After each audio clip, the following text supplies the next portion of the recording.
വീട് ക്ലീൻ ചെയ്യാനും അതിനോടൊപ്പം തന്നെ ക്ലീൻ ചെയ്യുമ്പോൾ നല്ല സുഗന്ധമുള്ളതായിട്ട് വീട് എപ്പോഴും ഇരിക്കുന്നതിന് ഞാൻ ചെയ്യുന്ന കുറച്ച് ടിപ്പുകളാണ് ഇന്നത്തെ വീഡിയോ ഷെയർ ചെയ്യുന്നത് കേട്ടോ.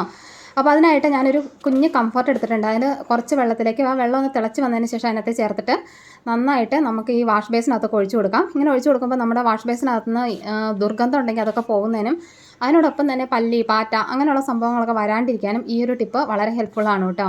അപ്പോൾ നമുക്കത് രാത്രിയിൽ ചെയ്തിട്ട് കിടക്കുവാണെങ്കിൽ രാവിലെയൊക്കെ എണീറ്റ് വരുമ്പോഴത്തേനും അടുക്കള നല്ല ഫ്രഷ് ആയിരിക്കും. അതുപോലെ തന്നെ ബാക്കിയുള്ളത് നമുക്കൊന്ന് ആറി കഴിഞ്ഞതിന് ശേഷം ഇതുപോലൊരു സ്പ്രേ ബോട്ടിലേക്ക് ഒഴിച്ചു കൊടുക്കാം.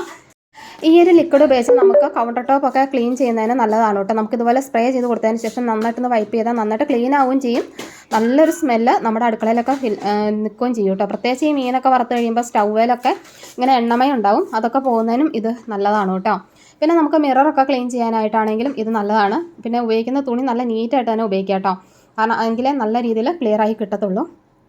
പിന്നെ അടുത്തതെന്ന് പറഞ്ഞു കഴിഞ്ഞാൽ നമുക്ക് ഈ ഹാളിലൊക്കെ കർട്ടൻസിലൊക്കെ ഇതുപോലെ അടിച്ചു കൊടുക്കുകയാണെങ്കിൽ എപ്പോഴും ഹാളിലൊക്കെ ആരെങ്കിലും വരുമ്പോൾ നല്ല സ്മെല്ല് ഫീൽ ചെയ്യും കേട്ടോ. എയർ ഫ്രഷ്നറിൻ്റെ ആവശ്യമില്ല. പിന്നെ നമുക്ക് ടേബിൾ തൂക്കാനും ഒക്കെ നമുക്കിത് യൂസ് ചെയ്യാൻ പറ്റുന്നതാണ് കേട്ടോ. പിന്നെ നമുക്ക് ഇതുണ്ടല്ലോ, ചെറിയ ടിന്നെടുത്തിട്ട് അതിനകത്തേക്ക് കുറച്ച് ഉപ്പുകല്ല് ഇട്ടിട്ട് അതിൻ്റെ മുകളിൽ ഇത് ഒഴിച്ചിട്ട് അടച്ച് വെക്കുകയാണെങ്കിൽ നമുക്ക് എയർ ഫ്രഷ്നറായിട്ട് യൂസ് ചെയ്യാം കേട്ടോ. അപ്പം നേരത്തെ തീർന്ന ടിന്നായതുകൊണ്ട് എനിക്കതിന് ഓൾറെഡി ഹോളുള്ള ഒരു അടപ്പാണ് കേട്ടോ. ഹോളില്ലെങ്കിൽ അടപ്പിലൊന്ന് ഹോളിട്ട് കൊടുക്കുകയും കൂടെ ചെയ്യുക. അപ്പോൾ വളരെ യൂസ്ഫുൾ ആയിട്ടുള്ള കുഞ്ഞു കുഞ്ഞു ടിപ്സുകളായിരുന്നു. ഇതിലാരെങ്കിലുമൊക്കെ നിങ്ങൾക്ക് അറിയാവുന്നതുണ്ടാവും. അപ്പോൾ അറിയില്ലാത്തവർക്ക് ഒരു ഉപകാരമാകട്ടെ. വീഡിയോ ഇഷ്ടമായ ലൈക്ക് ചെയ്യാനും ഫോളോ ചെയ്യാനും മറക്കല്ലേ. താങ്ക്